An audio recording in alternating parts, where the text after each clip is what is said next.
Ako po si Gina Pareño.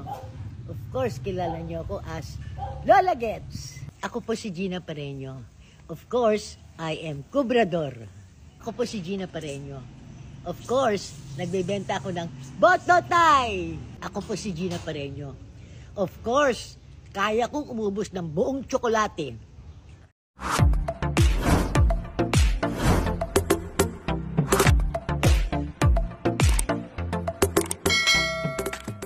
Award-winning actress na si Gina Pareño emosyonal sa naging eksklusibong panayam sa kanya ng ABS-CBN News dahil tila umano nakalimutan na siya ng industriya na kanyang pinagsilbihan sa loob ng maraming taon.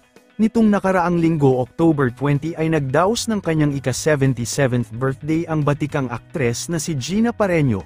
Sa kanyang naging panayam sa ABS-CBN News ay sinabi nito na isa lamang ang kanyang hiling sa kanyang kaarawan na muling sumabak at makabalik umano sa pag-arte, hindi umano kasi mapigilan ng aktres na si Gina Pareño na maisip na tila nakalimutan na siya ng publiko at ng industriya ng showbiz dahil sa wala na siyang proyekto na natatanggap sa ngayon. Sinabi din nito na nalulungkot siya dahil sa hindi na siya umaarte. Ayon kasi sa kanya ay nakasanayan niya na ang pag-acting kaya't hindi niya mapigilan na malungkot kapag hindi niya nagagawa ang kanyang propesyon na minahal niya na sa loob ng maraming taon. Ginawa din umano niyang libangan ang pagtitiktok kung saan siya pansamantalang nakaka-acting at nakaharap sa kamera. Sa umpisa umano ay masaya. Ngunit sa katagal-tagalan ay naramdaman niya na iba daw talaga umano ang feeling ng paggawa ng mga teleserye at pakiramdam sa shooting. Mula naman sa official Facebook page ni Gina Pareño ay masaya nitong ibinahagi ang iilang larawan at videos ng kanyang simpleng birthday celebration kasama ang kanyang pamilya at mga kaibigan.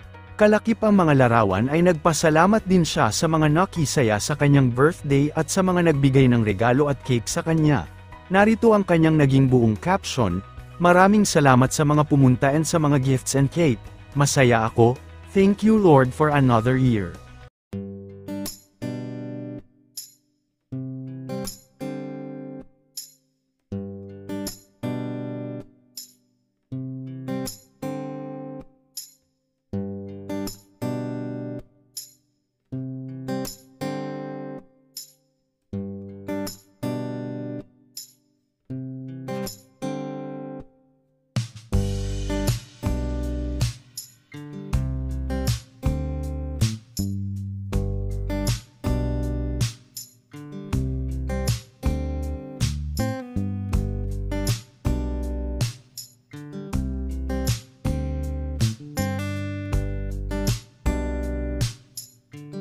Breadwinner noon, hindi naging madali ang mga pinagdaanan ko.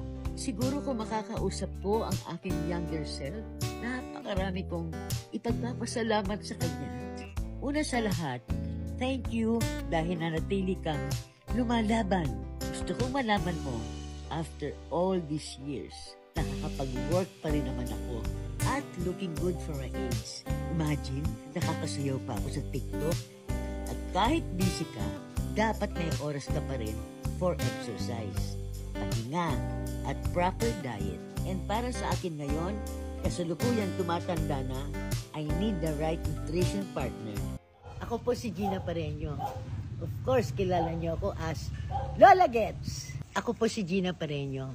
Of course, I am Cobrador. Ako po si Gina Pareño. Of course, nagbebenta ako ng Bototay. Ako po si Gina Pareño. Of course, kaya kong umubos ng buong tsokolate. Ako po si Gina Pareño. Of course, ako ang Dana. Ako po si Gina Pareño. Of course, dancer ako. Pero, sa TikTok lang. Ang lakas ng loob ko, di ba? Sige. Pero sige, subukan po natin. So, ang eksena kung wari, ako yung anak po ninyo, tapos magmamigrate na po ako. Magpapaalam po ako sa inyo. Okay? Mama Gets. Lola Gets. Lola Gets. Okay, Lola. Oo nga pala, Lola. Sige. Lola Gets. Na kakuha po kasi ako ng trabaho sa Amerika. Wala na kasi akong trabaho dito. Wala na akong pakain sa anak. So, kailangan ko nang mag-migrate. Iiwan ko na po kayo.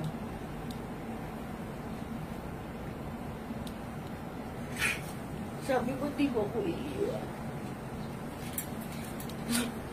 masakit po para sa akin, kaya lang wala na po akong choice. Kasi wala na kami makain dito. Maski naman pa paano makakaraos tayo, di ba? Mawawala rin ang COVID na yan. Huwag mo ko iwan.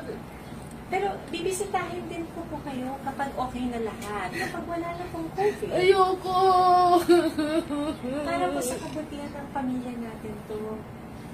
Ayoko mawala ka.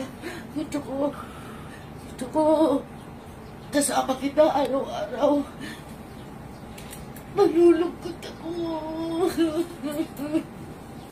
Oh my God. Huwag mo ko iwan. Grabe naman.